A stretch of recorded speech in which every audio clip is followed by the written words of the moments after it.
Hey everybody, hope you're all doing well. Let's begin.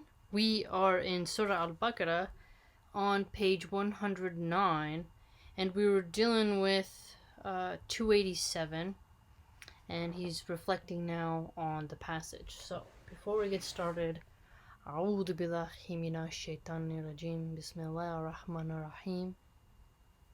The majority of commentators stated that this refers to Jibril, may Allah be pleased with him.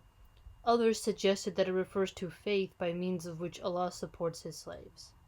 Yet, despite these blessings that cannot be quantified, when the messengers came to you with something that was not in accordance with your desires, you became arrogant. That is, you were too arrogant to believe in them. Some of them you disbelieved and others you killed, so you gave precedence to your whims and desires over guidance, and to this world over the hereafter. This is an obvious rebuke. So he makes it quite clear for us what the Quran means at that point. So now we're in 288, the verse 288. They say, our hearts are impenetrably wrapped against whatever you say. Nay, Allah has cursed them for their disbelief. Little is it they believe. Then we're going to get into what he says. As their excuse for not believing that to which you, O Prophet, are calling them, they stated that their hearts are impenetrably wrapped. What is meant is that their hearts are covered over, so they do not understand what you say. So what's unique about that is that it's like your heart's covered over, you got a blockage, right? You got this barrier. In other words, they have an excuse, or so they say, for not understanding. But this is a lie on their part. Hence Allah, glory be to Him, said, Nay, Allah has cursed them for their disbelief. That is, they are cast away and cursed because of their disbelief. And the believers among them are few, or they have little faith, and it is their disbelief that is prevalent. Dang, so even if there was believers, they're just not really strong in their faith, right? Now we're going to dig into 289 and 290. And now that there has come to them a book from Allah, confirming what is with them, although in the past they used to pray for victory against those who disbelieved, when there comes to them that which they recognize as truth, they disbelieve in it. The curse of Allah is upon the disbelievers. How miserable is the price for which they have sold their souls. Now, again, a lot of people talk about how religion doesn't teach you anything, but right here it's like the selling of your soul. There's literal peoples who would sell their soul, right? And we all know this. It's depicted in a lot of Western movies.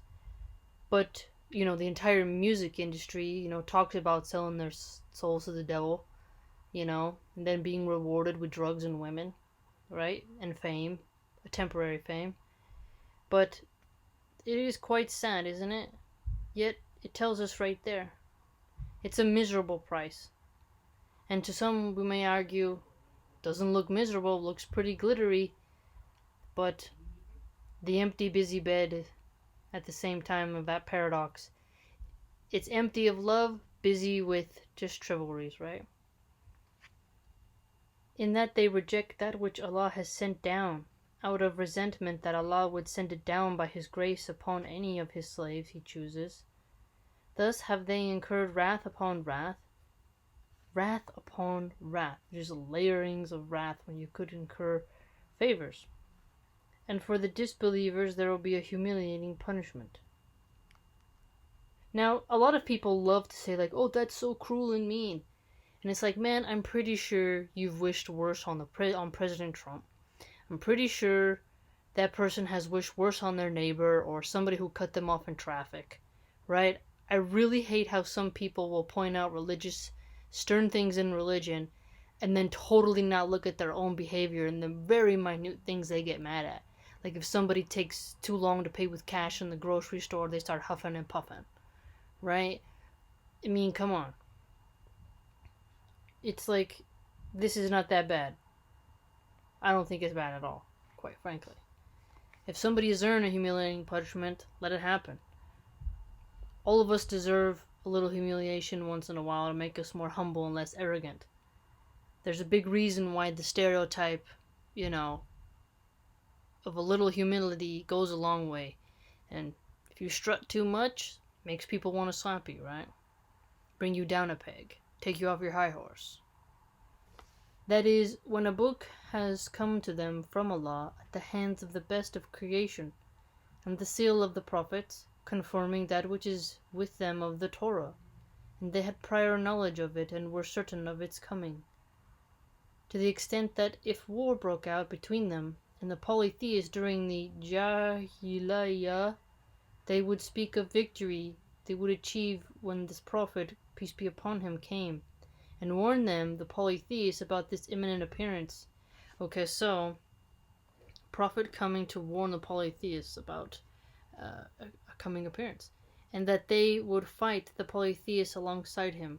But when this book came to them, and the prophet, peace be upon him, who they recognized, they rejected him out of resentment and envy that Allah would send it down by his grace upon whomever he willed among his slaves.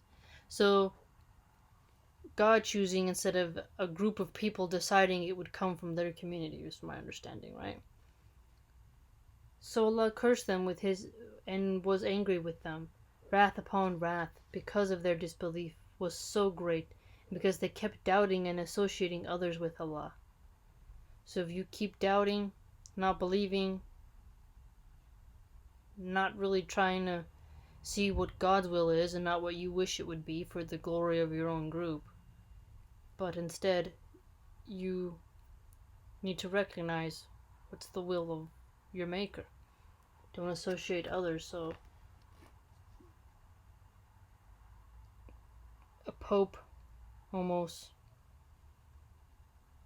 some people go to the pope before they go to God. It's quite interesting when you think about that. It's popped in my head all the different ways people associate power and divide it up. And for the disbelievers there will be a humiliating, that is, painful punishment, namely being thrown into hell and missing out on eternal bliss in paradise. What a wretched situation they will be in, and what a bad deal they made when they gave up belief in Allah and His books and messengers, and traded it for disbelief in Him and in His books and messengers, despite their knowledge of certainty. Thus their punishment will be more severe. So knowing something, like, you knew something wasn't right and you do it. It's quite telling, isn't it? 291 through 293. When it is said to them, believe in that which Allah has revealed, they say, we believe in that which was revealed to us. Yet they disbelieve in that which came after it, even though it is truth confirming that which is with them. Say, why then did you kill the prophets of Allah in the past if you were indeed believers? So the killing of prophets being, highly offensible, truly. Musa came to you with clear signs, yet in his absence you took the calf for worship and thus became transgressors.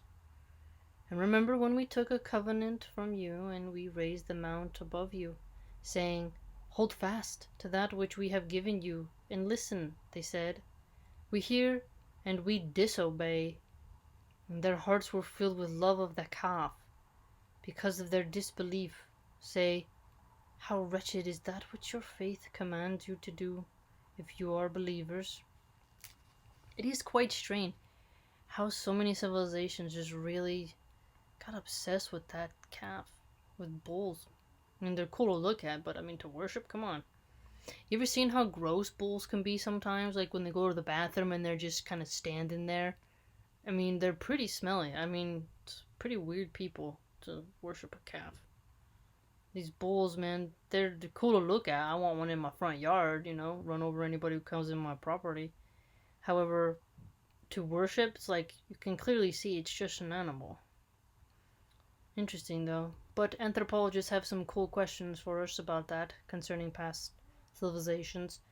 But it is quite interesting how it is a very important figure, not only in mythology, like in the Epic of Gilgamesh, there's a bull, right? It's just so much around the bull.